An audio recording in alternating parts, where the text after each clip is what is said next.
Mini ball.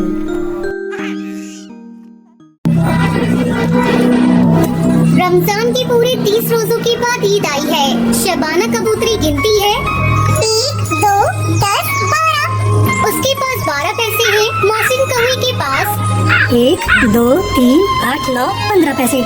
इन्हीं अनगिनत पैसों में अनगिनत चीजें लाएंगी, खिलौने, मिठाइयाँ, बिगुल गेम और जाने क्या क्या। सबसे ज्यादा खुश है रेशमा चिड़िया। वो 4-5 साल की गरीब दुबली पतली चिड़िया जिसका बाप बीमारी के कारण मर गया और माँ अपने मियाँ के गम में एक दिन मर गई। आज ईद का दिन है, उसके घर में दाना नहीं। आज हामिद चिड़ा होता तो हमारी ईद भी अच्छी जाती। रेशमा चिड़िया भीतर जाकर अपनी दादी से कहती है, तुम डरना नहीं अम्मा, मैं सबसे पहले आऊंगी, बिल्कुल न डरना। दादी का दिल कचोट रहा है।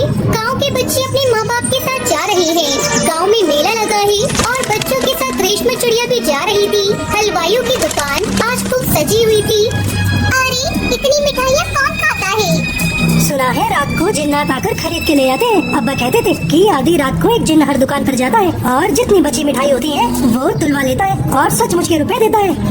बिल्कुल ऐसे ही रुपए। रेशमा को यकीन नहीं आया। अरे ऐसे रुपए जिन्नात को कहाँ से मिल जाएंगे? जिन्नात को रुपए की क्या कमी? जिस खजाने में चाहे चले जाए, लोहे के दरवाजे तक उन्हें नहीं रोक सकते।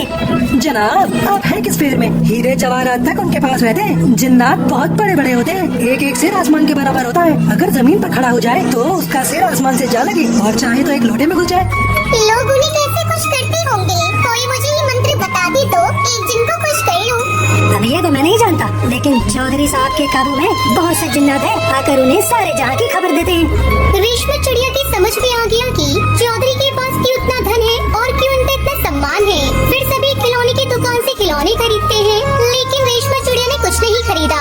खिलौने के बाद मिठाइयाँ आती है। किसी ने रेवड़ियाँ ली तो किसी ने गुलाब जामुन और किसी ने सोन हलवा मजे से खा रहे हैं। अपने पैसे क्यों नहीं निकालती? हम समझते हैं इसकी चालाकी। जब हमारे सारे पैसे खर्च हो जाएंगे तो हमें ललचा ललचा कर खाएगी।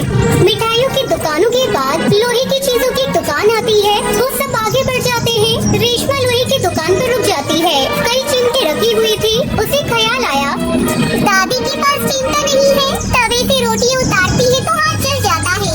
अगर मैं चिमटा ले जाकर दादी को दे दूं तो वो कितना खुश होंगी। फिर उनकी उंगलियां कभी नहीं जलेंगी। घर में काम की चीज हो जाएगी। खिलौने से क्या फायदा? बेकार में पैसे खराब होते हैं। जरा तेरी तो खुशी होती है, फिर तो खिलौने को कोई आंख उठाकर नहीं देखता। रेशमा चिड़िया ने दुकानदार से पूछा, अरे भैया ये चिमटा कितने का है? तुम्हारे काम का नहीं है। ये बिकाऊ है कि नहीं? बेकाऊ क्यों नहीं है, और यहाँ हम लाए इसीलिए ही है। तो बताते क्यों नहीं कि कितने पैसे का है? 6 पैसे लगेंगे। रेशमा का दिल बैठ गया। ठीक है 5 पैसे लगेंगे। लेना हो तो लो, नहीं तो चलती बनो। रेशमा ने कलेजा मजबूत करके कहा, 3 पैसे लोगे? दुकानदार कबूतर ने चुपचाप चिमटा दे दिया। रेशमा चिड़िया लोहे के चिमटे को लेकर अपने घर आ गई।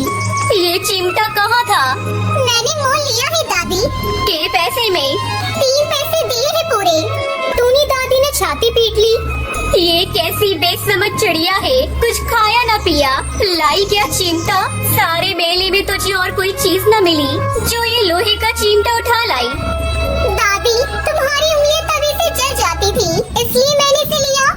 बुढ़िया दादी का क्रोध तुरंत प्रेम में बदल गया और इसने भी वो नहीं जो शब्दों में बयान हो जाए। और वो सोचने लगी, तुझ में बेटी कितना त्याग है और कितना विवेक है। दूसरों को खिलौने लेते और मिठाई खाते देखकर तेरा मन कितना ललचाया होगा और तुझे अपनी बुढ़िया दादी की याद बनी रही। टूनी चिड़िया मनी मन खुश हो जाती है।